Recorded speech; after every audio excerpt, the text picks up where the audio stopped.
بسم اللہ الرحمن الرحیم۔ کچھ بھائیوں کے چند سوالات تھے جن کے جوابات ملاحظہ فرمائیے۔ ایک بھائی سوال پوچھتے ہیں کہ میں آن لائن کام کرتا ہوں، تو آیا اعتکاف میں آن لائن کام کر سکتا ہوں؟ اور وہ رات کے وقت ہے، تو اس طرح میرے لیے اعتکاف میں اس طریقے سے آن لائن کام کرنا جائز ہے یا ناجائز ہے؟ یہ ان کا سوال ہے۔ تو یاد رکھیں، اعتکاف میں جو انسان بیٹھتا ہے نا، اس کا مقصد یہ ہوتا ہے کہ یکسوئی اختیار کر کے رجوع الی اللہ کیا جائے،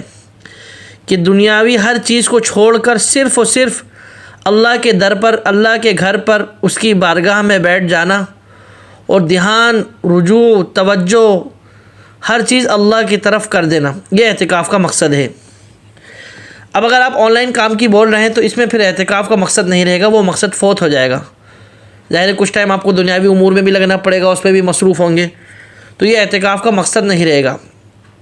ایسا کرنے سے اعتکاف ٹوٹے گا تو نہیں، لیکن یہ اعتکاف کا مقصد فوت ہو جائے گا، جو اصل مقصد اس بات کا ہے۔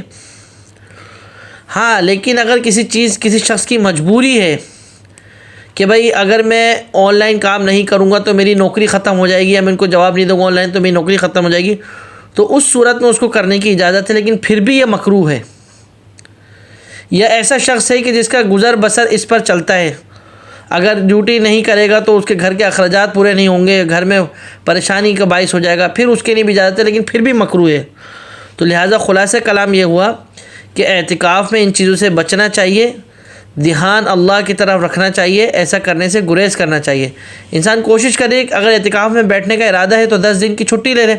اپنے کام سے چھٹی لے کر، اور جو اعتکاف کا مقصد ہے اس کو حاصل کرنے کی کوشش کرے کہ ان 10 دنوں میں اللہ کی طرف بالکل متوجہ ہو کر اور اس سے اپنے تمام مسائل کو حل کروائے۔ یہ اعتکاف کا مقصد ہے۔ اللہ پاک ہمیں سمجھنے کی توفیق عطا فرمائے۔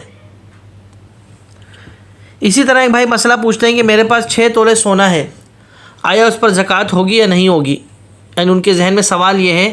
کہ سونے پر تو 7.5 تولے سونا ہو تو زکوٰۃ ہوگی ورنہ نہیں ہوگی، یہ ان کے ذہن میں سوال ہے۔ تو یاد رکھیں، زکوٰۃ کے حوالے سے سونا اور چاندی اور مال تجارت اس کو دیکھا جائے گا۔ ان تینوں چیزوں میں جس کی قیمت کم ہوگی اس کا حساب لگایا جائے گا زکوٰۃ کے نصاب میں۔ اب آج کل کے حساب سے چاندی کا ریٹ کم ہے، یعنی 52.5 تولے جو چاندی کا نصاب ہے زکوٰۃ کے فرض ہونے کے لیے، وہ تقریباً آج کل کے دور کے حساب سے 90,000 روپے تک کی ہے۔ تو 90,000 روپے تک کی مالیت اگر کسی کے پاس ہوگی، سونا کچھ ہے، کچھ چاندی ہے، کچھ نقد ہے، یا کچھ مال تجارت ہے، یا کچھ سونا ہے، یا کچھ خالی چاندی ہے، ان کی قیمت ملا کر اگر 90,000 روپے تک پہنچتی ہے تو اس شخص پر زکوٰۃ فرض ہوگی اگر اس پر سال گزر گئے۔ 6 تولے کے سونے کی بات اس وقت آئے گی کہ جب کسی شخص کے پاس صرف اور صرف 6 تولے سونا ہے، نہ تو اس کے پاس کچھ چاندی ہے، نہ اس کے پاس کوئی نقد پیسہ روپیہ ہے، نہ اس کے پاس جو ہے مال تجارت ہے، صرف اور صرف 6 تولے سونا ہے، تو اب اس پر زکوٰۃ نہیں ہوگی۔ لیکن آج کل کے دور میں ہر شخص کے پاس کچھ نہ کچھ سونا ہوتا ہے، یا عورتوں کے پاس سونا ہوتا ہے، تو کچھ 1,000، 2,000، 5,000، 10-20,000 روپے بھی ہوتے ہیں۔ جب کچھ پیسہ اس کے ساتھ مل جائے گا تو سونے کا حساب نہیں لگے گا، بلکہ 52.5 تولے چاندی کا نصاب کا حساب لگا کر اس کی جو قیمت بنتی ہے وہ پھر اس قیمت کے حساب لگا کر زکوٰۃ دی جائے گی۔ سونے چاندی کی زکوٰۃ کا اس طریقے سے نکالی جائے گی کہ جس دن زکوٰۃ نکالیں گے اس دن اس کی قیمت کا حساب لگا کر، جتنے بھی وہ کیرٹ کا ہے، 21 کیرٹ، 22 کیرٹ، اس کی قیمت کا حساب لگا کر پھر جتنی قیمت بنتی ہے اس قیمت کی 2.5% زکوٰۃ دی جائے گی۔ اسی طرح ایک بھائی سوال پوچھتے ہیں کہ میں نے کسی کو قرض دیا ہوا ہے،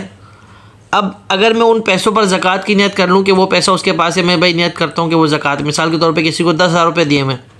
اور وہ نیت کر لیتے ہیں کہ بھائی اب وہ 10,000 روپے اس کے پاس ہیں، وہ زکوٰۃ کی نیت کر لیتا ہوں، وہ اپنے پاس رکھ لے، تو اس کے کیا حکم ہے؟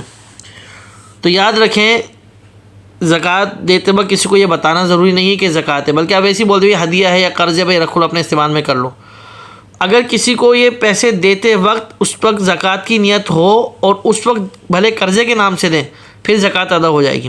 لیکن ویسے کسی کو 6 مہینے سے کچھ پیسہ دیا ہوا تھا، وہ لوٹا نہیں رہا ہے، تو اب ذہن میں سوچا چلو میں اس پر زکوٰۃ کی نیت کر لیتا ہوں، یہ پیسہ میرے پاس ہی رہ جائے گا، پھر زکوٰۃ ادا نہیں ہوگی۔ اس لیے کہ زکوٰۃ کی نیت کے لیے شرط ہے کہ جب اپنے پاس سے مال جدا کر رہے ہوں، جب کسی کو دے رہے ہوں مستحق زکوٰۃ کو، اس وقت ان پیسوں پر زکوٰۃ کی نیت ہو۔ تو قرضہ دیتے وقت اگر زکوٰۃ کی نیت نہیں تھی، ویسے قرضے کی نیت تھی،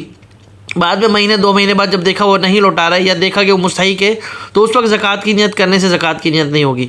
تو کیا مسئلہ سمجھ آیا کہ قرضہ کا جب دیا جائے گا اسی وقت اگر زکوٰۃ کی نیت ہے تو زکوٰۃ ادا ہو جائے گی، بعد میں زکوٰۃ کی نیت کر لی کہ بھئی وہ نہیں دے رہا ہے نہیں دے سکتا ہے تو پھر زکوٰۃ ادا نہیں ہوگی، بلکہ اس رقم کو یا تو اس سے لینا پڑے گا، پھر زکوٰۃ کی نیت کریں، پھر کسی کو دیں یا اس کو دیں واپس، یا جو ہے اس کو یعنی قرضے کو جو ہے نا آپ زکوٰۃ میں شمار کریں، زکوٰۃ میں شمار نہیں کر سکتے کیونکہ اس وقت دیتے وقت نیت نہیں کری تھی۔ واللہ اعلم بالصواب۔